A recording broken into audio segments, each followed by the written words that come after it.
Hello students, welcome to GIS online classes. Let us start today's topic of chemistry. Hello students, the next topic is chemical property of non-metals.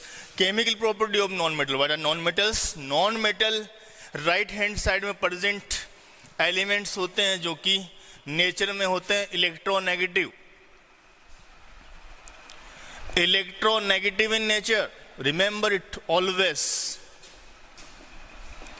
Electronegative nature में इसका मतलब वो electron gain करेंगे.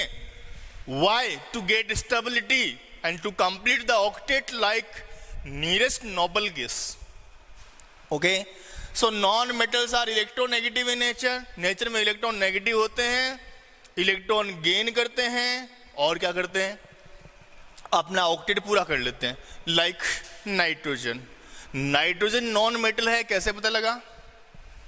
इन the valence shell only 5 electron on the basis of electronic configuration the atomic number is 2, so the configuration is 2 5 electrons are present in the valence shell of nitrogen.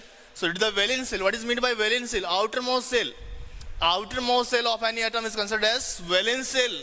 So the valence shell, and in the valence shell of nitrogen 5 electrons are present, so it requires 3 more electrons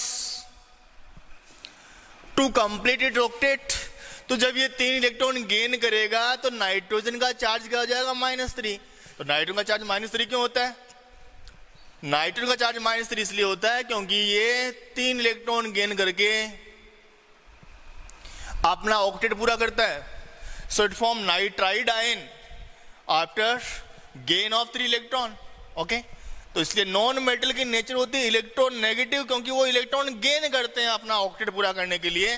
जैसे इसने 3 electron gain किया, अब valence shell में हो गए 8 electron. The charge of oxygen is -2. Why? Because the configuration is 2 6, atomic number 8, so it required 2 more electron to complete octet. 2 electron की और requirement है इसको, तो 2 इलेक्ट्रॉन और लेगा और अपना ऑक्टेट पूरा कर लेगा. Then it has complete octet by gain of 2 electron. So the charge is O-2. तो ऑक्साइड का चार्ज -2 क्यों होता है? क्योंकि उसने 2 इलेक्ट्रॉन लिए हैं अपना ऑक्टेट पूरा करने के लिए. So it is the O2 - 8 configuration. Likewise fluorine, the configuration of fluorine is 2 7 because the atomic number of fluorine is 9. So the electronic constant is 2 7. 7 electrons are present in the valence shell. It requires 1 more electron to complete its octet. 1 electron is required to complete octet. So what happens? It gains 1 electron and converts into 2 8. Now fluorine get -1 charge. Fluorine का charge -1 ही क्यों होता है? क्योंकि इसने 1 electron लिया. तो electron negative species होती है नॉन मेटल. सभी की जितनी भी नॉन मेटल है सारी की सारी नेचर में कैसी होती है? इलेक्ट्रॉन नेगेटिव होती हैं. मतलब ये इलेक्ट्रॉन गेन करते हैं अपना ऑक्टेट पूरा करने के लिए. ओके स्टूडेंट्स, तो जो भी रिएक्शन होगी वहां पर ये इलेक्ट्रोपॉजिटिव एलिमेंट के साथ रिएक्शन करेंगे. तो नॉन मेटल इजिली किसके साथ रिएक्शन करेगी? जो इनको इलेक्ट्रॉन देगा. तो नॉन मेटल्स की रिएक्शन कहां पर होती है? नॉन मेटल इजिली कहां रिएक्शन करते हैं? Non metal react with metals. Non metal किसके साथ रिएक्शन करेंगे? Non metal react with metals. Why? Non metal जो होंगे वो किसके साथ रिएक्शन करेंगे? मेटल्स के साथ रिएक्शन करेंगे. वाई? क्योंकि मेटल क्या करेंगे? मेटल की नेचर इलेक्ट्रोपॉजिटिव होती है और मेटल के साथ रिएक्शन करके ये किसका फॉर्मेशन कर देते हैं?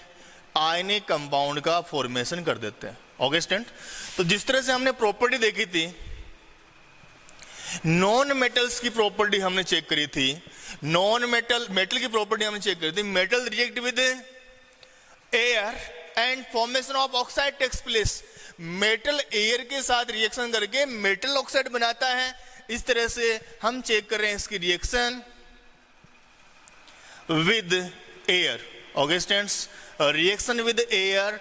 एयर का मतलब क्या हुआ? एयर का सीधा सा मतलब है रिएक्शन विद ऑक्सीजन. ऑक्सीजन के साथ कैसी रिएक्शन होगी और क्या बनाएंगे ये? रिमेंबर इट, नॉन मेटल की मेटल के साथ रिएक्शन होने पर आयनिक कंपाउंड बनाते हैं, ये हमने पढ़ ली थी. मेटल्स की नॉन मेटल के साथ या नॉन मेटल की मेटल के साथ एक ही रिएक्शन होगी, जिससे आयनिक कंपाउंड का फॉर्मेशन होगा। अब हम सेकंड प्रॉपर्टी पढ़ने वाले हैं, reaction of non metals with air with oxygen. Okay students, तो एयर के साथ कैसी रिएक्शन होगी? मान लीजिए हमने लिया कार्बन, कार्बन की हमें एयर के साथ रिएक्शन करवानी है, मतलब ऑक्सीजन की प्रेजेंस में रिएक्शन करवानी है। तो मेटल रिएक्टिव होते हैं नेचर में और इजीली रिएक्शन कर लेते हैं, मेटल ऑक्साइड बनाते हैं। लेकिन कार्बन को, कोल को, कोयले को रिएक्शन करवाने के लिए आपको यहां पे बर्न करना पड़ेगा। हाई टेम्परेचर चाहिए, इतना हाई टेम्परेचर कि इसको बर्न करना पड़ेगा। जब कार्बन को, कोयले को बर्न किया जाता है, जलाया जाता है, तो फिर ये जलकर के बनाता है कार्बन का ऑक्साइड CO2, या फिर ये बनाएगा CO, जो कि अलग अलग कंपाउंड क्यों बनाता है? यदि यहां पर ऑक्सीजन लेस अमाउंट में प्रेजेंट है, इसको मैं दोबारा से लिख देता हूं, burn then it form CO, C+O2। यदि ऑक्सीजन लेस अमाउंट में प्रेजेंट है then it form CO, carbon monoxide का फॉर्मेशन होगा। और यदि ऑक्सीजन एक्सेस में प्रेजेंट है, एक्सेस, तो फिर CO2 का फॉर्मेशन होगा। कार्बन मोनोऑक्साइड पॉइजनस गैस होती है। कई बार आपने सुना होगा विंटर्स में, सर्दियों में, कि सिगड़ी अंगीठी जलाकर सोने से, रूम बंद करने से सुबह डेथ हो जाती है। उसका रीजन क्योंकि कार्बन ऑक्सीजन की कम प्रेजेंस में, क्योंकि रूम बंद है तो उसमें ऑक्सीजन कौन ले लेगा? वो जो सो रहा है वो प्राणी खींच लेगा। तो ऑक्सीजन कम होने से जो कोयला अंगीठी में या सिगड़ी में बर्न हो रहा है वो क्या होगा? CO का फॉर्मेशन करेगा। CO पॉइजनस गैस होती है जो कि लंग्स में हीमोग्लोबिन के साथ मिलकर के कार्बोक्सी हीमोग्लोबिन बनाती है और डेथ हो जाती है, मतलब ऑक्सीजन की कमी हो जाती है बॉडी में। C+O2 एयर में एक्सेस में प्रेजेंट होकर बनाती है CO2 कार्बन डाइऑक्साइड, और अदरवाइज ये बनाएगा CO कार्बन मोनोऑक्साइड। लेकिन इनको यहां पर क्या करना पड़ेगा? बर्न करना पड़ेगा। ऐसे ही नाइट्रोजन यदि ऑक्सीजन के साथ रिएक्शन करे तो क्या बनाएगा? यदि नाइट्रोजन को ऑक्सीजन के साथ रिएक्शन करना है तो बहुत सारे ऑक्साइड बनते हैं। नॉर्मली हम लिख सकते हैं यहाँ पर NO2 या NO या N2O5, N2O3, ऐसे बहुत सारे ऑक्साइड बनते हैं। लेकिन आपको याद रखना है NO2 का नॉर्मली यहाँ पर फॉर्मेशन हो जाता है। ओके स्टूडेंट्स, तो नाइट्रोजन में यहाँ पर ऑक्साइड का फॉर्मेशन करता है। जिस तरह से मेटल ऑक्सीजन के साथ रिएक्शन करके मेटल ऑक्साइड बनाती है, वैसे ही नॉन मेटल ऑक्सीजन के साथ रिएक्शन करके नॉन मेटल ऑक्साइड्स का फॉर्मेशन करते हैं। यदि सल्फर या नाइट्रोजन को तो हम जला नहीं पाएंगे, क्यों? क्योंकि नाइट्रोजन कैसी होती है? गैस, ये भी गैस है। गैस आपस में मिक्स होके NO या NO2 इस तरह के फॉर्मेशन करती है, ऑक्साइड का फॉर्मेशन करती है। सल्फर, यदि सल्फर को ऑक्सीजन की प्रेजेंस में बर्न किया जाए then what happen? Then sulphur dioxide is formed. Compound यहां पर फॉर्म होगा सल्फर डाइऑक्साइड। ऐसे ही फोस्फोरस को यदि ऑक्सीजन के साथ बर्न करें तो फिर क्या होगा? फोस्फोरस को ऑक्सीजन के साथ बर्न किया जाए तो यहां पर कंपाउंड क्या बनेगा? तो कंपाउंड बनता है यहां पे P2O3 या P2O5। P2O3 फोस्फोरस का ऑक्साइड होता है, या P2O5 का यहां पर फॉर्मेशन होगा। फोस्फोरस ऑक्सीजन के साथ रिएक्शन करके फोस्फोरस के दो ऑक्साइड बनाता है। ऑक्सीजन की कमी होगी तो P2O3, अदरवाइज यहाँ पे एक्सेस में बनाएगा P2O5। सल्फर को बर्न करने से SO2, नाइट्रोजन से NO2, कार्बन से CO2 या फिर CO। ओके स्टूडेंट्स, तो रिएक्शन यदि हम नॉन मेटल की एयर के साथ कराएं तो यहाँ पर रिएक्टिव गैस होगी ऑक्सीजन, और यहाँ कंपाउंड क्या बनेंगे? कंपाउंड यहाँ पर बनेंगे non metal oxide, non metal oxide. Okay students, यहां ऑक्साइड जो बनेंगे वो बनेंगे नॉन मेटल। जिस तरह से मेटल के ऑक्साइड्स वाटर में डिजोल्व करने पर बेस का फॉर्मेशन करते हैं और नेचर में बेसिक होते हैं, उसी तरीके से नॉन मेटल ऑक्साइड की प्रॉपर्टी कैसी होगी ये हम चेक करेंगे अभी। मेटल्स मेटल ऑक्साइड बनाते हैं, non metals non metal oxide बनाते हैं, और इसके ऑक्साइड्स की नेचर को हम अभी पढ़ने वाले हैं। लेकिन उसको याद रखने के लिए एक आपको ट्रिक अप्लाई करनी है, और वो ट्रिक ये है, यहां पर जो डायग्राम आपको बनाया जा रहा है, डायग्राम यहां पे दिखाई दे रहा है, वो क्या है? Periodic table. ऐसी होती है दिखने में पीरियोडिक टेबल, और इस पीरियोडिक टेबल में आपको एक वर्ड याद रखना है, OBAMA, Obama. Okay students, OBAMA, Obama, ये आपको ये वर्ड याद रखना है। What is the full form of this Obama? Here the meaning of O is oxide, B means basic, AM means amphoteric and A means acidic. Basic, amphoteric and acidic मतलब ये हुआ कि हम जब पीरियोडिक टेबल में left to right move करेंगे, left से right side में हम जब पीरियोडिक टेबल में मूव करेंगे तो सबसे पहले ऑक्साइड आपको कैसे मिलेंगे? Basic, B for basic. बीच में मिड में जो पीरियोडिक टेबल का बीच आएगा, मिड आएगा, वहां पर आपको कैसे मिलेंगे? एम्फोटेरिक। एंड एंड में आपको कैसे मिलेंगे? एसिडिक। ओके स्टूडेंट्स, तो basic, then amphoteric, then acidic oxide. तो आप इस ट्रिक से आप याद रख सकते हैं, लेफ्ट साइड में मेटल प्रेजेंट होती है और मेटल के ऑक्साइड होंगे वो बेसिक ही होंगे।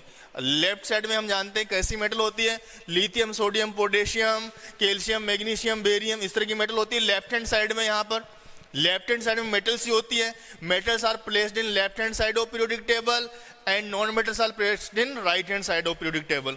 तो लेफ्ट साइड के मेटल के ऑक्साइड कैसे होते हैं, हमने पढ़ा था टॉपिक में, एक बार फिर से। मेटल्स